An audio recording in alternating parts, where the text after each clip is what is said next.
Hi, and welcome back to Prairie Life. I'm in southeastern Saskatchewan, about 40 miles from the American border. We're at an abandoned farmstead, and there are a lot of cool things to see here.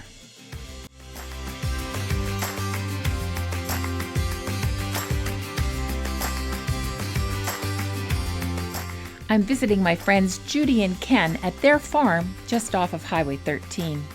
Agnes, the adventure dog, probably thought those cows were the largest Scottish Terriers she's ever seen.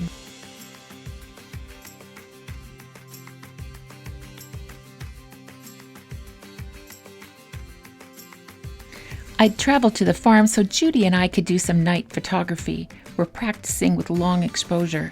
Watch for photos of that on the community tab coming soon.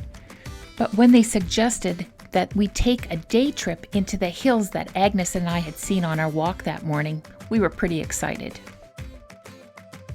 And soon it was time to go. But first, we made a stop at a very old bridge over the Moose Creek.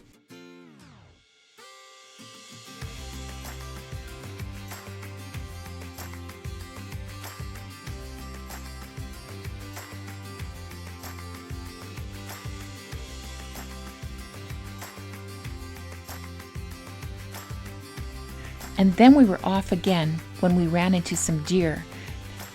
Now the bucks stayed behind, and we watched the females bounce across the road.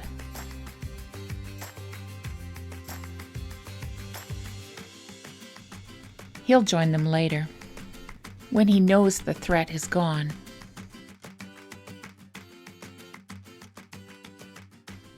The area is rich with wildlife, and Judy filmed these the day after I returned to the city. And then we made a quick stop at the farm that we were going to return to that evening to do our night photography.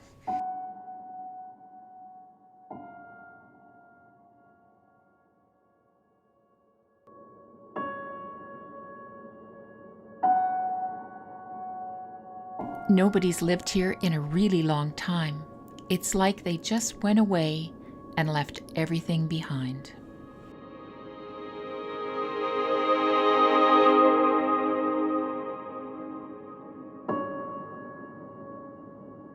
We had a look around and we took absolutely nothing but pictures.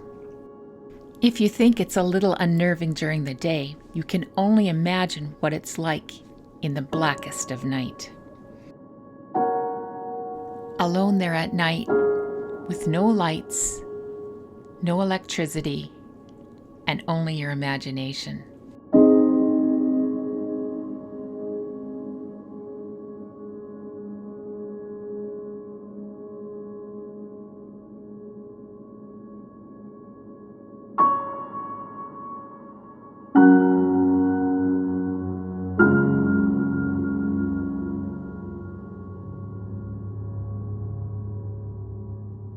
Closer to the hills, we got into the Percy district and the site of Percy School.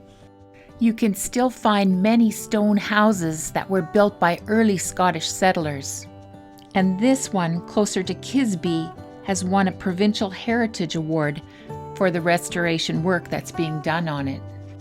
Judy and I have plans to come back to historic Cannington Manor to learn about settlers' lives and see more of the stone houses next summer. The landscape changes quickly when you get into the hills, and soon you're surrounded by poplar forests. We followed the road until we reached the south boundary of Moose Mountain Provincial Park. That clearing is part of more than 120 kilometers or more than 60 miles of groomed snowmobile trails.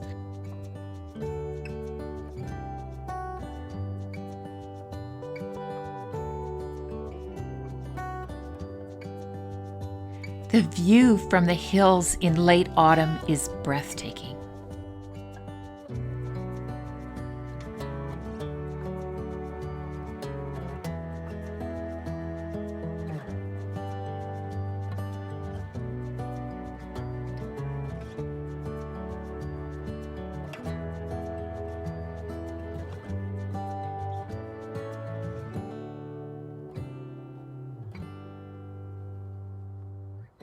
This road is part of cottage country along the south side of Moose Mountain Provincial Park. And that's a very large wasp nest.